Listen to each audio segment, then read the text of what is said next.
안녕하세요. 단란한 가정을 꾸려가고 있는 평범한 주부입니다. 결혼하고 나서도 부부가 노력해야 화목한 가정을 이룰 수 있다는 말이 있죠. 남편과 저는 궁합도 안 본다는 4살 차이였는데 정말 사는 게 지옥이라는 말이 절로 나올 만큼 너무 끔찍한 결혼 생활을 했었답니다. 단란한 가정을 꾸려가고 있는 평범한 주부라고 절 소개하기까지 참 먼 길을 돌아왔어요. 둘이 아무리 좋아 죽어도 대문으로 가난이 찾아오면 사랑은 창문으로 도망간다는 말이 있지 않습니까? 그런데 저는 대문으로 가난이 찾아온 게 아니라 며느리 때려잡는 시모가 찾아온 거죠. 처음 남편을 만났을 때만 해도 시모가 저런 사람이라고 상상도 못했어요. 요즘 세상에 이런 시모도 있다는 걸 알리고 싶어서 이렇게 사연을 보내게 됐습니다. 이렇게 털어놓기까지 저도 많은 시간이 흐르고 이제는 많이 극복해서 한번 편하게 써 내려가 볼게요. 제가 남편을 처음 만나게 된 건 직장인 모임에 나갔다가 만나게 된 사이였죠. 그러다 따로 만나게 되면서 자연스레 연인 사이로 발전하게 됐습니다. 결혼 정년기에 만난 사이라 그런지 시모가 저를 무척 궁금해 하셨어요. 그때가 남편과 연애 기간이 1년째 되던 해라 슬슬 양가 어른들을 뵙고 인사드려야겠다고 생각했죠. 아무것도 모르는 어린아이도 아니고 결혼 정년기에 만난 사이라서 어른들도 궁금하시겠다 싶었습니다. 그렇게 저는 시모를 처음 만나게 됐습니다. 나중에 알고 보니까 시모는 서울에서 부동산 투자로 많은 재산을 모은 분이셨어요. 그래서 그런지 처음 시모를 만났을 때 인상만 보고 잔뜩 긴장까지 했었어요. 그런데 인상과 달리 시모는 활짝 웃으면서 저한테 이런 말을 했죠. 내가 궁금해한다고 해서 놀란 건 아니죠? 네? 아니에요. 저도 어머님 뵙고 싶었어요. 그렇게 생각했다니 다행이네요.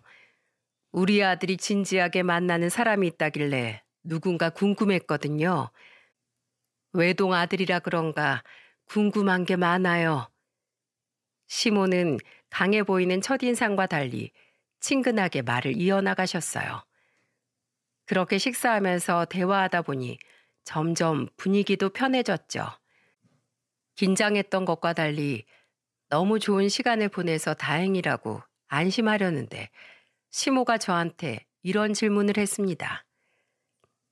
내 번호 알려줄 테니까 나한테 생년월일이랑 태어난 시간 좀 보내줘. 태어난 시간은 꼭 부모님께 물어봐서 정확하게 알아와. 아, 네, 알겠습니다. 혹시 궁합이라도 보러 가시게요? 음, 다 미신이라고 하는데 봐서 나쁠 건 없잖아. 그리고 그냥 장난으로 보는 거야. 아는 사람이 간다길래 그냥 거기 껴서 다녀오려는 거니까 너무 신경 쓰지 말고. 잘 끝났다 싶은 순간에 시모가 저한테 미션을 주는 것 같았어요. 솔직히 궁합을 보러 간다는데 신경 쓰지 말란다고 신경이 안 쓰이겠습니까? 그래도 우선 알겠다고 하니까 시모가 저한테 본인 번호를 알려줬습니다. 결국 저는 집으로 돌아가 생년월일과 태어난 시간을 보내드렸죠. 그 후 시모는 저와 남편이 천생연분이라면서 기뻐하셨어요. 그러더니 시모는 서울의 아파트까지 마련해주면서 남편과 저한테 이런 말을 하셨답니다. 이 아파트는 너희들 잘 살라고 주는 아파트야.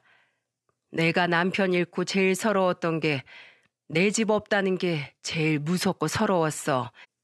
여기서 건강하게 오래 잘 살기나 해. 어머니는 서울에 있는 아파트를 남편 명의로 돌려주셨고 골치 아프게 하던 신혼집 문제가 단번에 해결됐죠. 하지만 이 집이 따뜻한 보금자리가 아니라 쥐덫이라는 걸 저는 까맣게 몰랐습니다. 그곳에서 시작한 신혼생활은 저를 도간에 든 쥐로 만들었어요. 그렇게 양가 어른들의 축복을 받으면서 결혼에 꼴이 난 저와 남편은 깨소금 냄새 풀풀 나는 신혼생활을 시작했죠. 결혼하고 초반에는 문제없이 아주 잘 지내고 있었어요. 남편과 서로 생활 습관도 잘 맞고 살만했습니다. 그런데 하나 부담스러운 게 있다면 바로 시모가 반찬을 너무 많이 보낸다는 거였죠. 저랑 남편 둘이 살고 있고 직장인이라 밖에서 밥을 더 자주 먹으니까 늘 남기만 했어요. 그러다가 한 번은 양손 가득 반찬을 가져와 남편과 저를 보며 이렇게 말하는 겁니다. 신우야, 너 같은 반찬만 먹으면 질려하잖아. 그래서 엄마가 반찬 해왔어. 시모가 반찬통을 자랑스럽게 열면서 말하자 남편은 기겁했어요. 손이 얼마나 큰지 거의 대가족이 먹을 양 같았죠. 남편은 그런 시모를 보면서 이렇게 말했습니다. 엄마, 이걸 다 어떻게 먹어요? 회사 가면 나가서 밥 먹는데 집에서 삼시세끼 먹을 것도 아니고 이건 너무 많아요. 남편이 먼저 운을 띄우길래 저도 이때다 싶어 시모한테 이렇게 말했어요. 어머님, 반찬 해주시는 거 정말 감사한데요. 양이 너무 많아요. 그리고 어머님도 매번 이렇게 저희 몫까지 반찬하시려면 힘드실 텐데 이렇게 안 챙겨주셔도 괜찮아요. 내가 내 아들 먹으라고 반찬 해오는 게 넌 불만이냐? 저는 시모가 그 많은 반찬을 만드는 것도 일인데 직접 가져오기까지 하시니까 걱정돼서 했던 말이었죠. 그때 남편은 시모를 말리면서 이렇게 말했습니다. 엄마, 그게 아니라요. 이제 나이도 있으시니까 쉬라고 하는 말이죠. 평소에 엄마 힘드실 것 같다고 며느리가 얼마나 걱정하는데요. 내가 다 니들 생각해서 하는 거잖아. 근데 왜 이런 것도 못하게 해? 우리도 엄마 생각해서 그만줘도 된다고 하는 거니까 그만하세요. 나도 엄마가 이렇게 무거운 거 들고 오는 거 보면 마음이 영 불편하지. 우리 아들 엄마 걱정했어? 미리 말하지. 괜히 엄마 때문에 마음 쓰지 마. 이제 이런 거 안 가져올게. 분명 저랑 남편이 비슷한 말을 했는데 저한테는 정색하더니 남편한테는 걱정스러운 목소리로 말하시더라고요. 정말 기가 막혔는데 그래도 이제 반찬을 그만 가져오겠다고 하시니까 다행이라고 생각했죠. 그렇게 한동안은 또 시모가 잠잠했습니다. 남편이 한마디만 하면 시모는 아들 말이 법인 것처럼 따르는 거예요. 처음에는 그게 엄청 이상하고 특이하다 싶었죠. 그리고 시모가 아들 사랑이 좀 유별나다 싶었습니다. 솔직히 지금 생각해보면 그렇게 아끼는 아들 장가는 어떻게 보냈나 싶기도 했죠. 그때는 둘 다 직장이다 보니까 결국 아침은 그냥 간단하게 먹게 됐어요. 남편도 아침에 밥을 먹고 가면 소화가 잘 안 된다고 간단하게 토스트나 시리얼 같은 걸 먹고 다녔습니다. 그러던 어느 날 주말에 뜬금없이 시모가 찾아온 적이 있었죠. 저는 너무 놀라서 시모를 보면서 당황한 표정으로 물어봤어요. 어머님, 주말에 갑자기 웬일이세요? 이 근처 왔다가 잠깐 들렸어. 왜? 내가 못 올 곳이라도 왔어? 아니요, 그건 아닌데요. 미리 전화라도 주셨으면 준비라도 해뒀을 텐데 갑자기 오셔서 대접해 드릴 게 마땅치가 않네요. 내가 뭐 밥 먹으러 왔니? 그냥 어떻게 사나 싶어서 온 거야. 부담 갖지 마.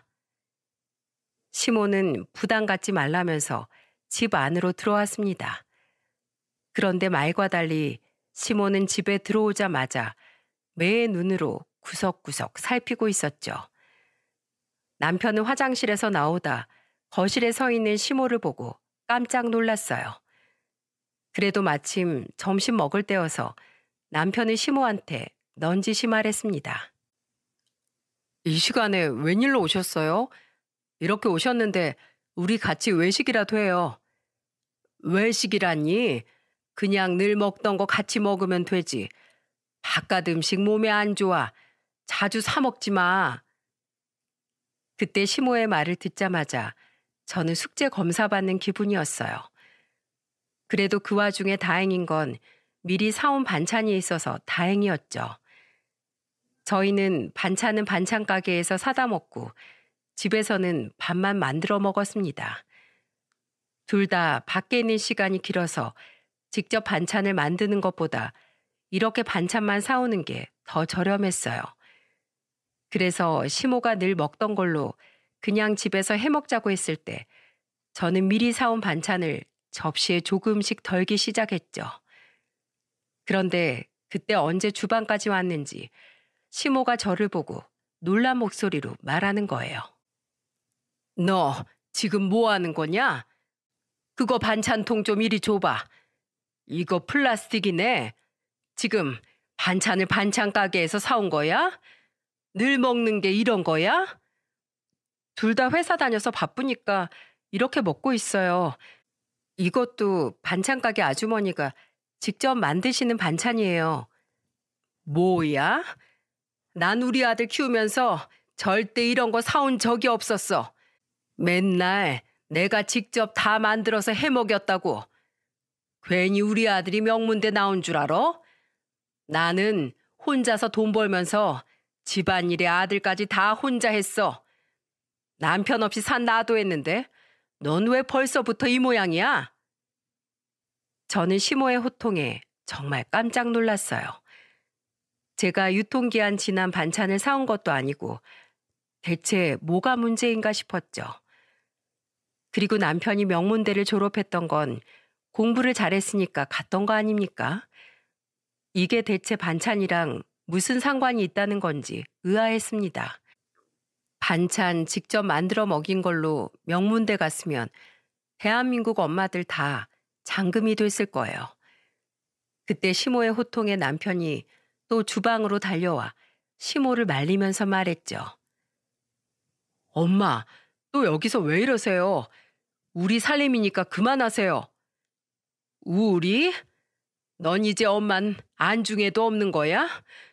내가 널 어떻게 키웠는데 이러고 살아. 너랑 내가 어떻게 살았는데. 갑자기 시모는 서럽다는 듯이 말하더니 바닥에 주저앉아 울기 시작했습니다. 누가 보면 제가 남편한테 못 먹을 음식이라도 줬다고 생각했겠죠. 이 상황에 가장 서럽고 억울할 사람은 저 아닌가요? 저도 친정에서 귀하게 자랐는데 남편 밥상 때문에 이런 소리를 듣나 답답했어요. 그래서 저는 남편한테 서럽다고 말하면서 우는 시모를 보며 이렇게 말했습니다. 어머님, 제가 좀 부족해 보일 수는 있는데요. 그렇다고 할 일을 안 하는 것도 아니잖아요. 그리고 어머님이 저한테 말씀해 주신 방식은 남편을 키울 때 하던 방식인데 저는 남편을 키우는 게 아니라 같이 가정을 꾸려가는 부부예요. 그러니까 어머님처럼 남편을 살뜰히 챙길 수는 없죠. 저는 제 생각을 정확하게 말씀드렸어요. 그러자 시모는 저를 죽일 듯이 노려보면서 말했죠. 뭐야? 내가 하나부터 다 따져볼까? 네가 할 일을 다 했다고? 내가 반찬 많이 보냈으면 하나라도 더 남편 먹일 생각 해봤어? 반찬이 많으니까 점심 도시락이라도 싸서 보낼 생각은 해봤냐고. 남편 회사에 멀쩡하게 구내식당이 있는데 왜 굳이 제가 도시락을 만들어줘요? 아침에 저도 출근해요. 여자가 나가서 일해봐야 커피 타는 일밖에 더 해? 회사 가봐야 커피 타고 청소나 하겠지. 돈 몇 푼이나 번다고 남편 밥을 그런 식으로 대접하는 아내가 어딨어? 여자면 내조를 잘해야지. 남편 임원까지 치고 올라가게 하려면 네가 잘해야 된다는 거야. 태어나서 제가 들은 말 중에 가장 어이없던 말이었어요. 저도 멀쩡한 대학교 나와 번듯한 직장 잘만 다니고 있었어요. 물론 남편이 명문대 졸업하고 유명한 중견기업에 다니긴 했죠. 그렇다고 해서 제가 별 볼 일 없는 일을 한다는 식으로 말하는 시모의 말에 화가 났습니다. 그러자 그때 남편은 이러다 더 큰 싸움 나겠다 싶었는지 시모를 말리며 말하더군요. 엄마, 요즘 회사에서 커피 타오라고 시키는 일 없어요. 며느리도 직장인이니까 엄마가 제발 이해 좀 해줘요. 난 네가 피죽도 못 얻어먹고 다닐까 봐 걱정되니까 그렇잖아. 밖에 나가면 먹을 게 널리고 널렸어요. 그리고 다른 사람들도 다 외식하면서 잘 먹고 잘 살잖아요. 그러니까 엄마도 꼭 집밥이 최고라는 강박 좀 버려요. 나는 도시락 같은 거 들고 다니는 게 더 싫어요. 그렇지. 그거 번거롭지? 이 엄마가 생각이 짧았다. 그래, 너 편한 대로 먹고 싶은 거 먹고 다녀. 순간 시모의 대답에 기가 막혔어요. 똑같은 말을 해도 왜 남편이 하면 괜찮고 제가 하면 저는 대역 죄인이 되는 거죠? 아무리 팔은 안으로 굽는다지만 진짜 너무하다 싶었습니다. 정말 시모만 아니면 남편과 저는 아무런 문제 없이 잘 살았죠. 그래도 시모가 아들 말이라도 잘 들어줘서 다행이라고 생각했어요. 그런데 문제는 시모가 신혼집을 밥 먹듯이 온다는 거였습니다. 처음에는 지나가다 들렸다고 하더니 시간이 갈수록 시모는 아예 이렇게 말했죠. 이 집 내가 사줬는데 올 수도 있는 거 아니냐? 내가 오는 게 싫으면 서울 바닥에서 내 집 마련해봐. 제가 왜 도간에 든 쥐였다고 했는지 아시겠죠? 시모가 해준 집은 그야말로 쥐덫이었던 거예요. 그리고 집안 곳곳을 둘러보고는 청소가 이게 뭐냐면서 직접 청소까지 하셨습니다. 대신 청소해주면 좋은 거 아니냐고 할 수 있겠지만 문제는 시모가 손보다 입이 더 바빴다는 거죠. 무슨 청소를 입으로 하는지 입이 쉴 틈이 없는 겁니다. 계속해서 저 들으라는 식으로 답답하다는 듯이 말했어요. 세상에 걸레질은 하고 사는 건지 모르겠네. 양말 바닥에 먼지 붙는 것 좀 봐. 창틀은 또 이게 뭐야? 이런 집에서 잠이 오긴 하냐? 귀신 나오겠다. 시모가 청소하는데 저라고 가만히 있었겠습니까? 저도 청소기를 돌리고 주변 정리를 했죠. 그런데 저희 부부가 집을 돼지우리처럼 사는 것도 아니었어요.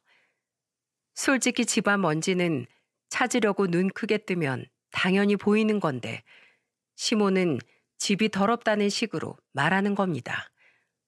그러더니 갑자기 저를 보고 혀를 차면서 이런 말씀을 하셨죠. 이러니까 애가 안 생기지.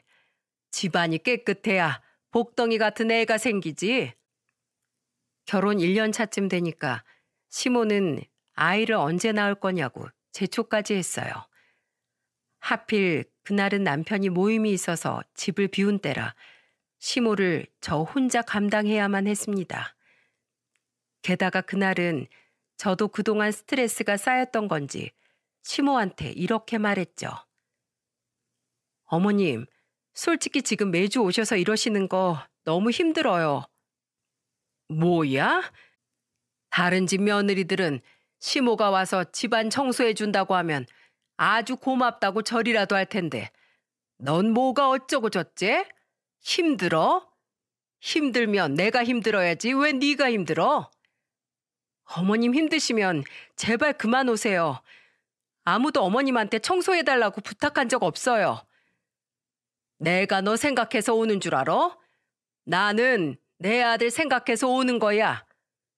그러면 어머님 아들 다시 데려가서 먹이고 입히고 평생 하세요. 저도 모르게 시모한테 아들을 다시 데려가라는 말이 나온 거예요. 결혼 전에는 저도 어른한테 아무리 화나도 이렇게 대드는 사람이 아니었습니다. 그런데 시모는 아무 말도 안 하면 이거보다 더할 사람이었죠. 정말 오죽하면 다시 데려가라는 말을 했겠습니까?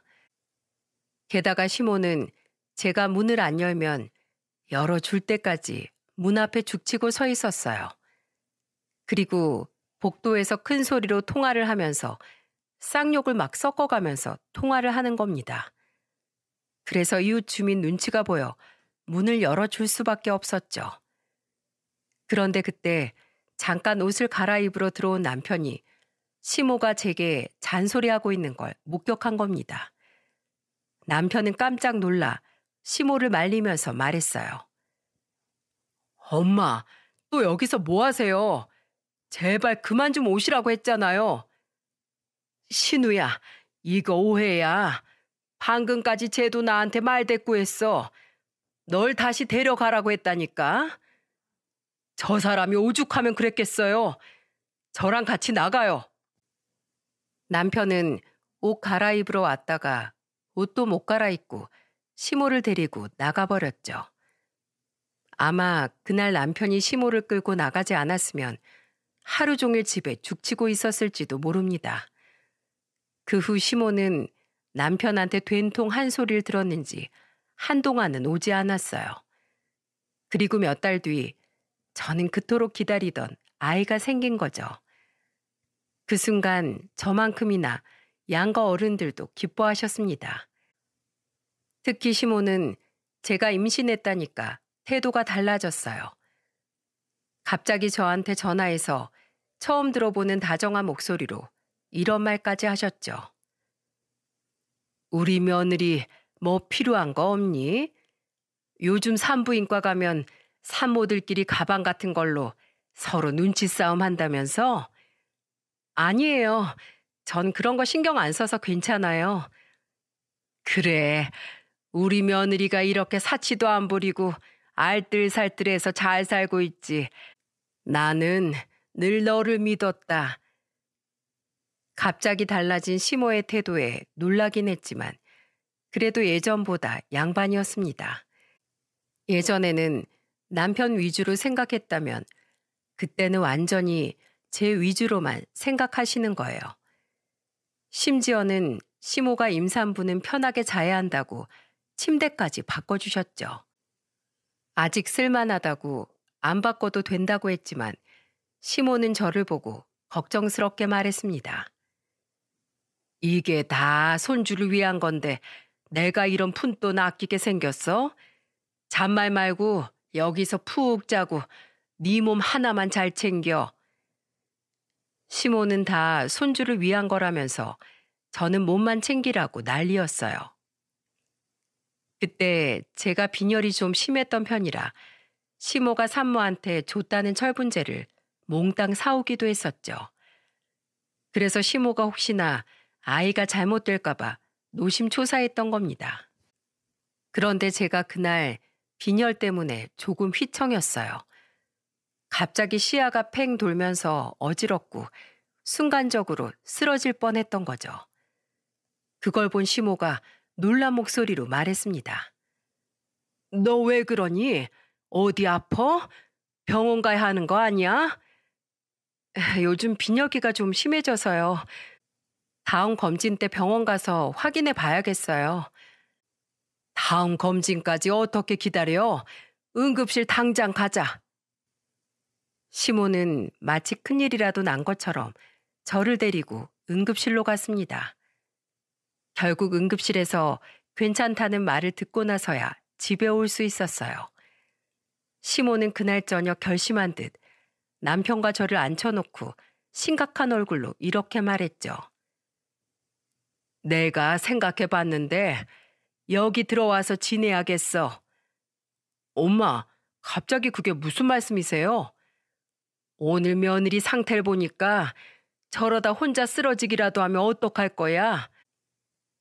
시모는 제가 빈혈 때문에 쓰러지기라도 하면 어쩔 거냐면서 말했습니다. 하필 친정이 먼 지방에 있기도 했고 그때 친정아버지가 교통사고로 입원하시는 바람에 친정 엄마도 저를 봐줄 틈이 없었어요.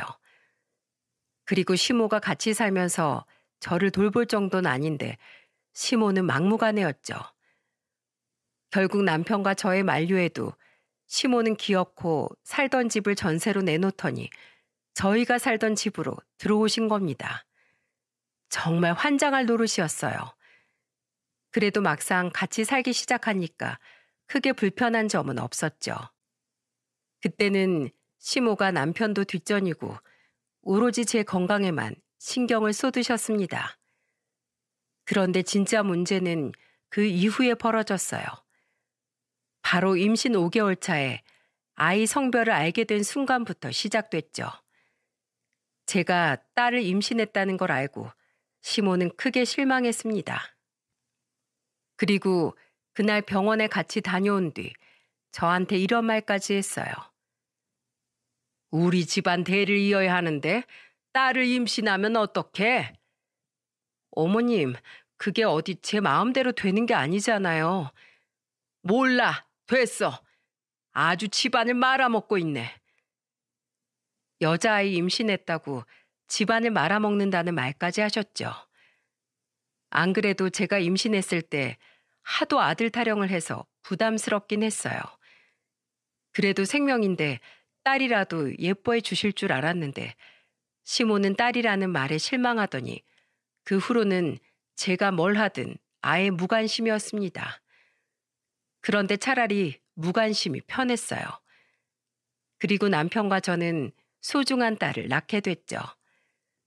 그런데 시모는 제가 출산하고도 아예 집에 눌러 앉으셨어요. 그러면서 저랑 남편한테 이런 말까지 하더군요. 솔직히 얘가 애를 이제 낳아봤지 키워봤겠어? 내가 옆에서 도와줄 테니까 네가 좀 보고 배웠다 싶으면 내가 알아서 나가마. 너 어차피 친정엄마가 너 도와줄 상황도 아니잖아. 그냥 친정엄마다 생각해. 시모는 결국 전세 살고 있던 사람들 전세 기간까지만 살겠다고 약속까지 했죠. 그런데 시모는 육아를 돕겠다더니 아예 아이한테는 관심도 없었어요. 빈말이라도 손녀딸 예쁘다고 안아줘 본 적도 없었습니다. 그러다가 딸아이 돌잔치를 한다니까 시모가 정색하면서 이런 말을 했었죠. 그게 무슨 소리야? 누가 딸 낳았다고 돌잔치를 해? 기집애 낳은 게 자랑이냐? 어머님, 기집애라뇨. 아직 애잖아요. 남의 집 아이도 아니고 친손이한테 왜 그러세요? 내가 오죽하면 이러겠어, 오죽하면. 남의 집 며느리들은 아들만 줄줄 낳기도 한다는데 넌 왜 첫째부터 딸이야? 아들이나 딸이 뭐가 중요해요. 소중한 생명이고 친자식인데 잘 키워야죠. 자꾸 그런 식으로 말씀하지 마세요. 애들도 다 들어요. 내가 아무리 봐도 네 팔자에는 아들이 없는 것 같다. 애초에 이 결혼을 허락하는 게 아니었는데 내 발등 내가 찍었지. 심지어는 괜히 결혼시켰다는 말까지 서슴없이 하는 겁니다. 그러더니 한 번은 걸음마를 시작해서 조금씩 걷고 있는 딸을 일부러 툭 치기까지 했어요. 저는 그걸 보고 놀라서 시모한테 화를 냈죠. 지금 뭐 하시는 거예요? 내가 뭘? 얘가 걸음마 하다 나한테 와서 부딪힌 거야. 어머님이 지금 애치는 걸 제가 봤는데 거짓말 하시는 거예요? 얘 좀 봐라. 아주 생사람을 잡네. 네가 애를 제대로 봤어야지. 왜 네가 한눈 팔아놓고 생사람을 잡어? 그날 시모랑 결국 대판 싸우게 된 겁니다. 세상에 어느 엄마가 저런 걸 보고 가만히 있겠습니까? 결국 남편이 와서 말리는 바람에 일단락됐지만 시모는 이게 끝이 아니었어요. 딸 젖병이나 기저귀도 함부로 막 밟고 다니고 정말 지긋지긋했죠. 그래서 저는 남편한테 이렇게 못 산다고 이혼하자고 했던 적도 있어요. 남편과 결혼 생활 3년 차였는데 그동안 몇 번이나 이혼을 입에 올렸는지 모릅니다. 그때마다 남편은 저를 붙들고 울고불고 난리도 아니었죠. 그러다 특단의 조치로 남편이 시모한테 단호하게 말했어요. 저 이 사람이랑 처가댁 가서 살기로 했어요. 혼자 여기서 지내다가 원래 집 전세 끝나면 가세요. 그럼 그때 다시 와서 살게요. 네가 왜 처가살이를 해? 멀쩡한 네 집 놔두고. 엄마가 이 집을 지옥으로 만들고 있는 건 알아요? 엄마 때문에 매일같이 싸운다고요. 알았어. 진정해. 이 엄마가 하늘에 맹세할게. 정말 2번 다시는 안 그럴게. 그 시골까지 가서 뭐하고 살려고 그래? 너 이제 과장까지 달았는데 회사 그만둘 거야? 엄마가 잘못했어. 그러니까 진정해. 시모는 저와 남편한테 싹싹 빌면서 말했습니다. 정말 친정이 가까이만 있었어도 집 나갔을 거예요. 결국 사면 초가였던 저와 남편은 시모를 용서했죠. 그러다 저한테 둘째가 생긴 겁니다. 시모는 둘째 소식에 눈을 반짝이면서 기뻐했습니다. 그러면서 시모는 제가 첫째를 임신했을 때 빈혈이 심했다는 걸 기억하고 어디서 한약까지 지어오셨어요. 저는 한약을 싫어하는데 시모가 한약을 들이밀면서 말했죠. 이거 한 잔 쭉 들이켜. 이게 임신한 여자 몸에 그렇게 좋대. 저 한약 먹을 줄 몰라요. 그리고 냄새가 너무 고약해서 못 먹겠어요. 너 첫째 가졌을 때 빈혈 심했잖아. 그래서 내가 특별히 가져온 거니까 좀 먹어봐. 유명한 한약방에서 줄까지 서서 지어온 거야. 못 먹겠다는데도 시모는 끝까지 한약을 권유했습니다. 먹을 때까지 계속 이럴 것 같아서 결국 마시게 된 거예요. 그런데 시모가 저를 보더니 의미심장한 말을 하는 게 아니겠습니까? 그거 마시고 건강해져서 꼭 아들 낳아야지. 제가 무슨 아들 낳는 기계도 아니고 정말 너무하다 싶었어요. 그래서 시모한테 단호하게 말했습니다. 그놈의 아들 타령 좀 그만하세요. 어머님 그러실 때마다 저 너무 스트레스 받고 힘들다고요. 뭐? 스트레스? 내가 입 꾹 다물고 있을게. 내가 주책이다. 미안하다. 네 몸 관리 잘해야지. 시모는 제가 스트레스 받는다고 하니까 곧장 제게 사과했죠. 제가 임신하고 있어서 혹시나 잘못될까 봐 저러셨던 거예요. 그런데 얼마 뒤 정말 믿을 수 없는 일이 벌어졌습니다. 출산 예정일이 한참 남았는데 갑자기 배에 통증이 와서 병원에 실려가게 된 거죠. 그리고 제가 정신을 차렸을 때 저는 유산이라는 충격적인 소식을 듣게 됐어요. 너무 놀라서 의사를 붙들고 울면서 물었습니다. 제 아이가 어떻게 됐다고요? 유산입니다.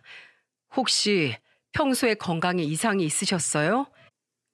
첫째 임신했을 때 빈혈이 심하긴 했는데 둘째 때는 빈혈도 없고 수치도 괜찮았어요. 그럼 혹시 뭐 약 같은 거 드신 거 있으세요? 저 한약이요. 어머님이 한약 먹으라고 매일 챙겨주셨어요. 한약 잘못 먹으면 유산하는 경우도 있어요. 특히 체질이 안 맞으면 태아한테도 위험했을 거예요. 저는 의사의 말에 분노가 차오르기 시작했죠. 그리고 의사가 나간 뒤 시모가 남편이랑 병실로 들어왔어요. 저를 보면서 아무것도 모르는 시모는 한탄을 하면서 말했습니다. 넌 왜 애를 떨어뜨리고 그래? 내가 비싼 한약까지 지어 먹였는데 아들 낳으라고 한약 지어왔더니 성별도 알기 전에 애를 떨어뜨려? 뭐예요? 그게 그런 약이었어요? 어머님 때문에 난 내 애를 잃었어요. 그런데 지금 그런 말이 나와요? 당장 내 살려내요. 그게 왜 나 때문이야? 네가 품었지 내가 품었어? 좋은 걸 먹여도 받아 먹을 줄을 모르니까 이 사단이 났잖아. 나가. 당장 나가. 나가서 내 살려내. 저는 난동을 부리면서 시모한테 악을 쓰면서 화를 냈죠. 그러자 시모는 사태의 심각성을 느끼고 병실에서 나갔어요. 그리고 뒤이어 친정 엄마가 들어오더니 남편 뺨을 내리치며 말했습니다. 엄마 치마폭에서 살 거면 평생 거기에 둘둘 말려서 살지. 뭐하러 내 딸이랑 결혼해서 이 지경을 만들어? 장모님, 죄송합니다. 제가 죽을 죄를 지었어요. 엄마는 제가 잘 살고 있는 줄만 알았는데 유산했다는 소식에 놀라서 오셨던 거예요. 결국 엄마는 가슴을 치면서 울고 있는 저를 안아주며 말하셨죠. 왜 엄마한테 말 안 했어? 말했으면 엄마가 달려왔을 텐데. 엄마 힘들까 봐 그랬어. 근데 엄마, 내 애가 없어졌대. 나 어떻게 살지?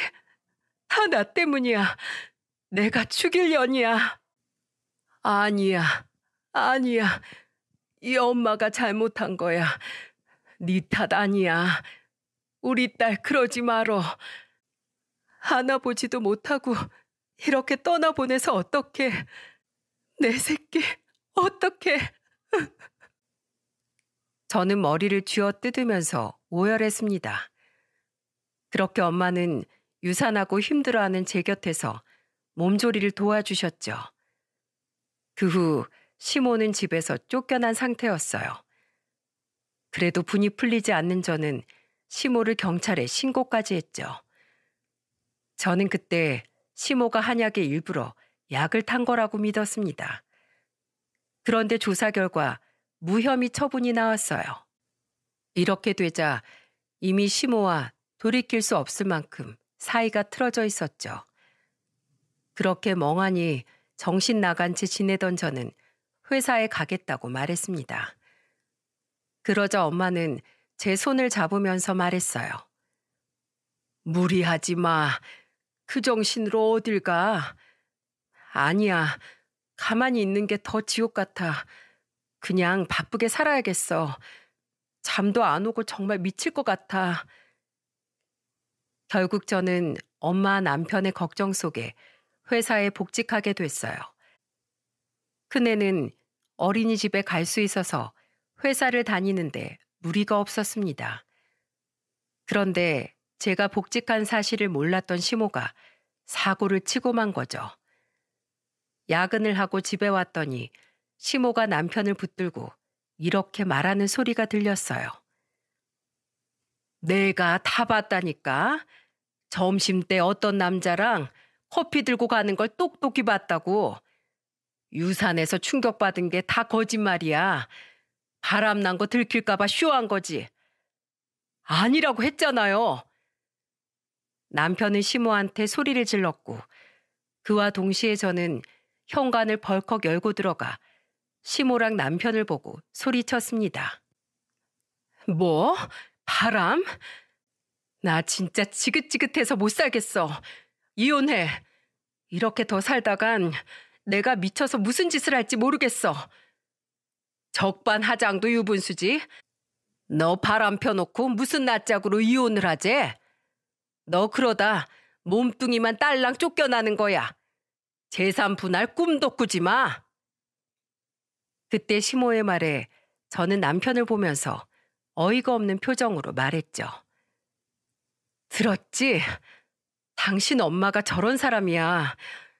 아주 사람을 피말려 죽일 사람이라고. 우리 엄마가 당신한테 저런 소리 한 적 있어? 왜 나만 당신 엄마한테 개무시를 당하면서 살아야 되는데. 이혼하자. 난 더는 못해. 미안해. 나도 더 이상 당신 못 잡겠다. 좋은 아빠, 든든한 남편 해주고 싶었는데 미안해. 시모는 그 상황에도 남편을 보면서 네가 뭘 잘못했길래 사과를 하냐면서 소리를 질렀죠. 그러자 남편은 시모를 끌고 밖으로 나갔어요. 결국 저와 남편은 시모의 악행에 이혼까지 하게 된 겁니다. 이혼 절차가 끝났을 때 속이 다 후련했죠. 정말 제 인생에서 시모만 지울 수 있다면 그게 뭐든지 다 할 수 있었어요. 그렇게 딸을 데리고 둘이 살게 된 지 3년이 지났을 때였습니다. 어느 날 갑자기 전 시모한테 전화가 온 거죠. 이혼하고 한 번도 연락한 적이 없어서 차단할 생각도 못 했었네요. 3년 내내 잠잠하다 이게 무슨 일인가 싶었습니다. 망설이다 전화가 끊겼는데 잠시 뒤 전 시모한테 문자가 하나 왔는데 내용이 심상치 않았죠. 혜미야, 내가 잘못했다. 다시 돌아와줘. 내 아들이 이상해. 미쳐가는 것 같아. 저는 남편이 미쳐간다는 말에 정말 깜짝 놀랐습니다. 이혼 당시 저는 남편과 싸우다 이혼한 게 아니라 전 시모 때문에 이혼했던 거라 늘 남편한테는 미안했어요. 그런데 그런 남편이 이상하다니까 걱정이 된 거죠. 결국 저는 무슨 일인지 자초지종을 듣기 위해서 전 시모와 3년 만에 마주하게 됐습니다. 그런데 전 시모는 제가 예전에 알던 그 모습이 아니었어요. 많이 마르고 야인 얼굴에 허약해 보였죠. 전 시모는 저를 보자마자 울면서 말했습니다. 에미야, 잘 지냈니?